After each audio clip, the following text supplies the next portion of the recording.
Janda Baik Pahang, antara lokasi tumpuan pelancong yang ingin menikmati kehijauan alam semula jadi sambil mandi-mandi di air sungainya yang jernih. Tetapi, semuanya berubah selepas kejadian banjir yang menimpa kawasan itu pada 18 dan 19 Disember lalu. Kawasan Janda Baik seolah-olah dilanda tsunami kecil dengan keadaannya yang rosak teruk akibat hujan lebat luar biasa, sehinggakan air sungai naik dengan deras dan menenggelamkan rumah serta menghanyutkan kenderaan di situ. Susulan itu, baru-baru ini kru Malaysia Hari Ini menuju ke Janda Baik Pahang bagi melihat sendiri kesan kemusnahan yang berlaku. Sepanjang perjalanan menuju ke situ, banyak kesan tanah runtuh ditemui dan dianggarkan lebih daripada 10. Selain itu, masih ada kawasan yang dalam proses untuk pembersihan daripada tanah runtuh dan pokok kayu yang tumbang.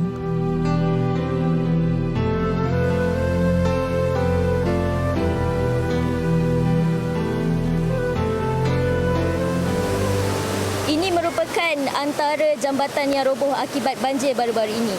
Seperti yang anda dapat lihat, air sungai masih mengalir keruh berbanding kebiasaannya.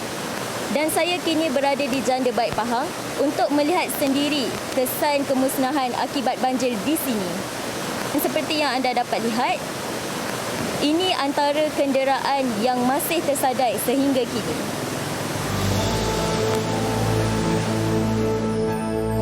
Walaupun sudah lebih 3 minggu, kesan kemusnahan masih boleh dilihat dengan rupa bentuk kawasan yang sudah berubah dengan sampah sarap dan ada juga tebing yang runtuh di tepi sungai.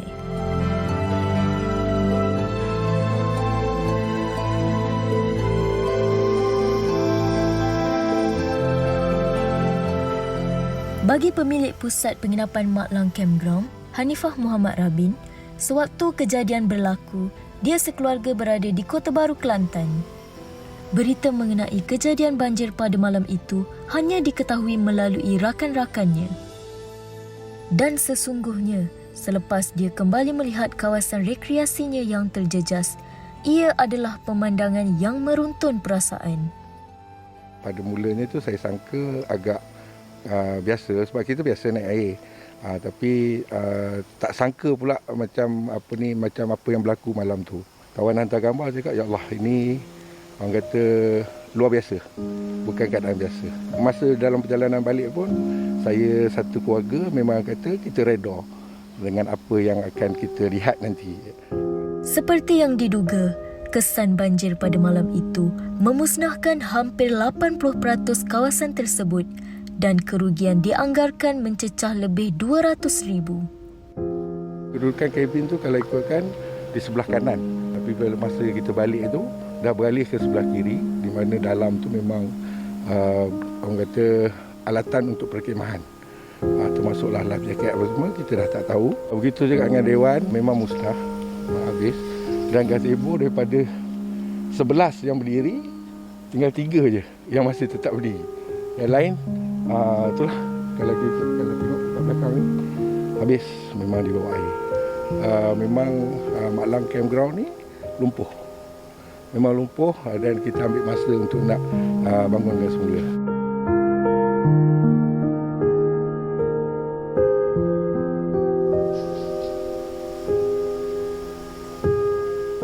Dalam perjalanan melihat kawasan yang teruk terjejas, kami turut terserempak dengan Nur Rashid Awangah, 84 tahun, penduduk asal Kampung Lampin, Janda Baik.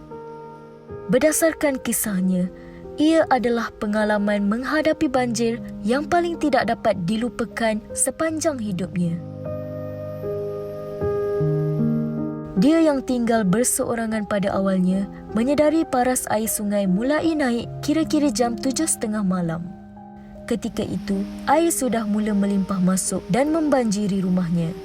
Akibatnya, dia terperangkap di dalam rumah selama hampir 7 jam bersama cucu yang cuba datang menyelamatkannya. Dia cuba nak selamatkan Aki. Dengan sangat air kat rumah Aki. Nak bawa Aki keluar.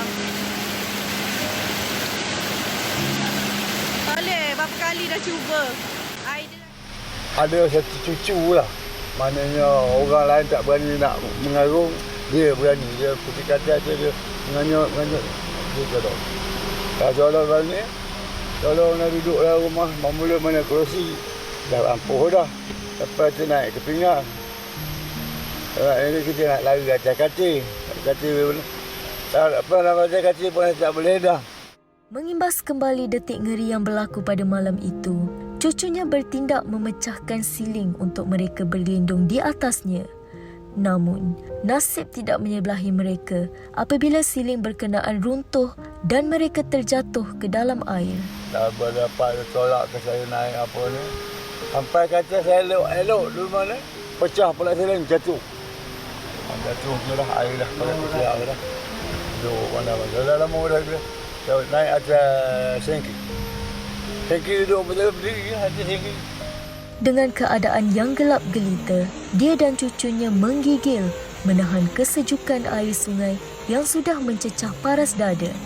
Pada masa itu, mereka hanya mampu memohon pertolongan dari Yang Maha Esa. Ya Allah, kita mohon, kita berdoa minta dengan Ya Allah, kita dalam apa yang kita bercakap dengan cucu. Kita ni berserah kepada Allah. Kalau kita mati redha ya, kena Allah ya. Ini semua musibah ni hak Allah kata ya.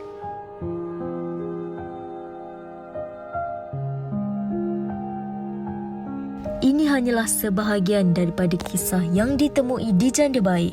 Rumah yang rosak teruk, jambatan runtuh, bahagian kereta yang tersadai dan air deras yang masih keruh mencacatkan pemandangan yang sebelum ini adalah kawasan tumpuan pelancong.